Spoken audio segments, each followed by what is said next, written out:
Hey everybody, Server here, another doing the certain discussion, and I thought it'd be kind of cool to talk about Knight Leader. I think in the past I do recall talking or doing a discussion video on it, but again, I think that was on my first channel. For those of you who don't know, I did have a channel before this. It was the same name, but it got hacked and I had to take it down. I started up this new channel.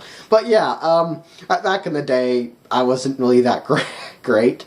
I really do kind of resent my past self. Hey, I can talk about Knight Leader again in a little bit more detail, and a little bit more knowledge, and a little bit more production value, but yeah. So, Knight Leader, the name suggests he was the leader of the Knights of the, in England, in the Buckingham Palace. I was trying to remember that.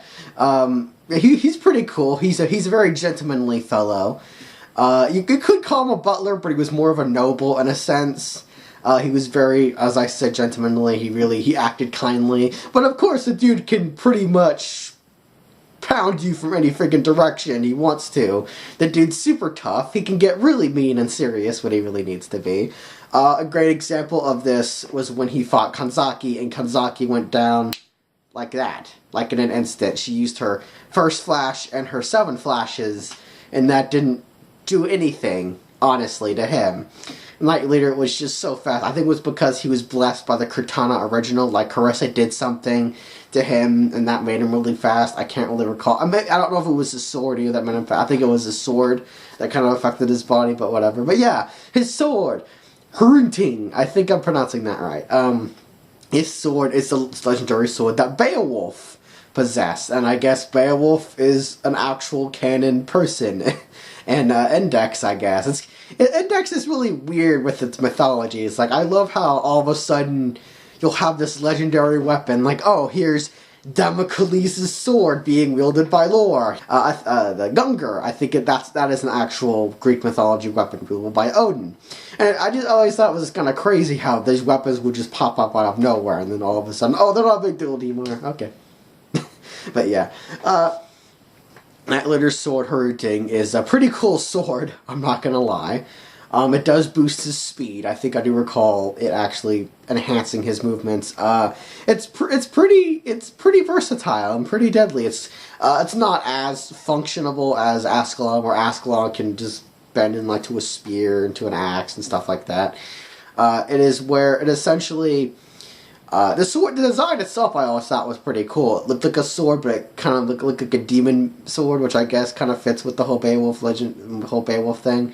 But the whole thing around Hrunting is that you can slash it anywhere you want to, and he can like make the slashes appear wherever around him. Like he can slash like that, and he can make it go diagonal, and slash to the side and make it appear next to Aqua. And then Knight Leader also has a defensive magic, which honestly, when I first read of this, it felt a lot like a flat-out video game RPG spell you'd cast on yourself. It's called Spell of Thorns, I believe is what it's called.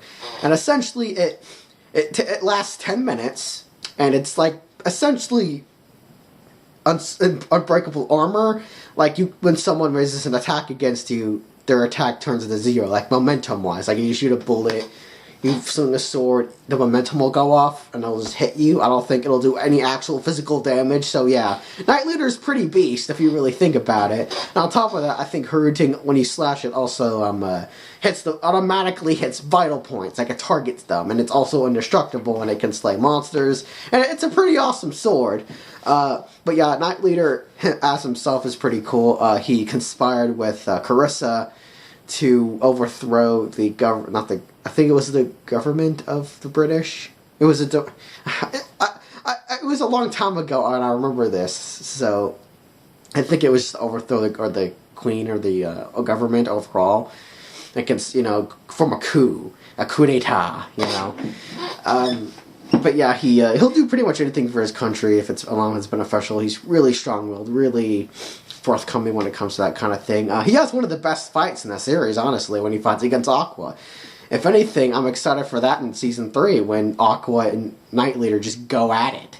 Because that arc happens after Aqua of the Back arc, if I'm correct. I don't think anything happens. Here, I'm trying to remember. I don't think I think it happens because after Terra of the Left, I think that's when the Battle Royale City or Battle Royale arc starts, and then after that's Aqua of the Back, I believe. So yeah, that'll be right after Aqua of the Back. But yeah, one of the best fights in the series, Knight Leader and Aqua were just kind of even in strength, and it was kind of crazy. And what all it came down to was pretty much the powers of their blades. Like, I mean, if you really compare Ascalon and you compare Hrunting is way more advantageous than freaking Aqua's sword was. Because it would just, you could slash wherever, the slashes could appear wherever, they would hit your vital spots, it was indestructible, it would make you super fast. Whereas Ascalon, yeah, had all these kind of cool little weapons it could form into, but it didn't really enhance the wielder in any way. Aqua was just naturally that fast.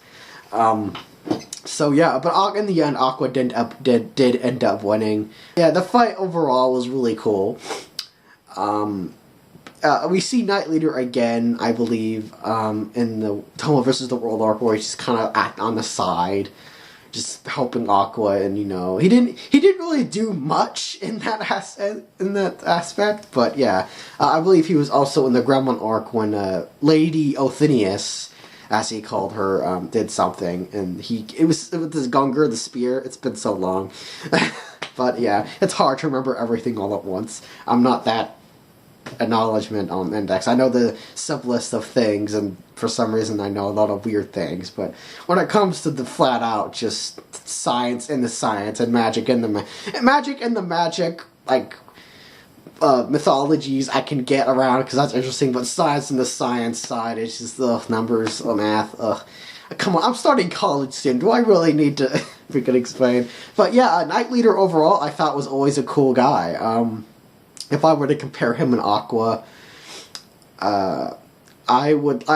he's up there with Aqua in terms of just awesomeness to me, but I think I like Aqua more just because we know his character a little bit more, and Knight Leader doesn't really have such more of an interesting background. If anything, his most interesting was the fact that him and Aqua were longtime friends, and it was also interesting how he was willing to fight Aqua on behalf, regardless of what friendship they had, just for the sake of his country.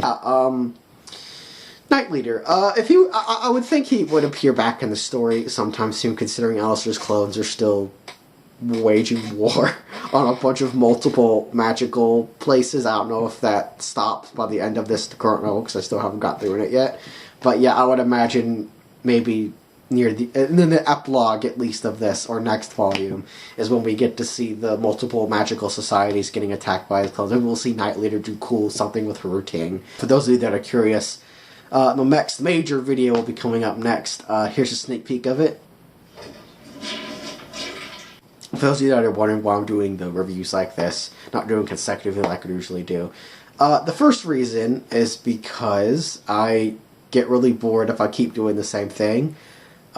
Doing it this particular way gives me some time to really think on it and, read at my pace. Where, hey, if I review it like this, takes a couple months, that should be no problem considering how long it takes for the actual index novel to release.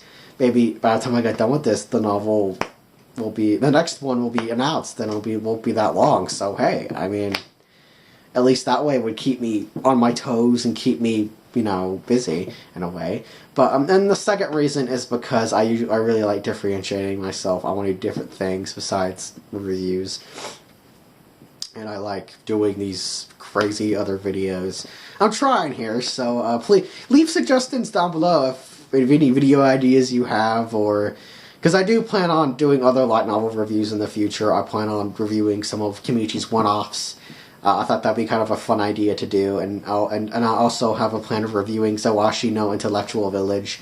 It's different. I'm going to review it because A, it's over. I can take as much time with it as I want, and B, it's different. It's I'll probably review it the same way Index, volume by volume, part by part.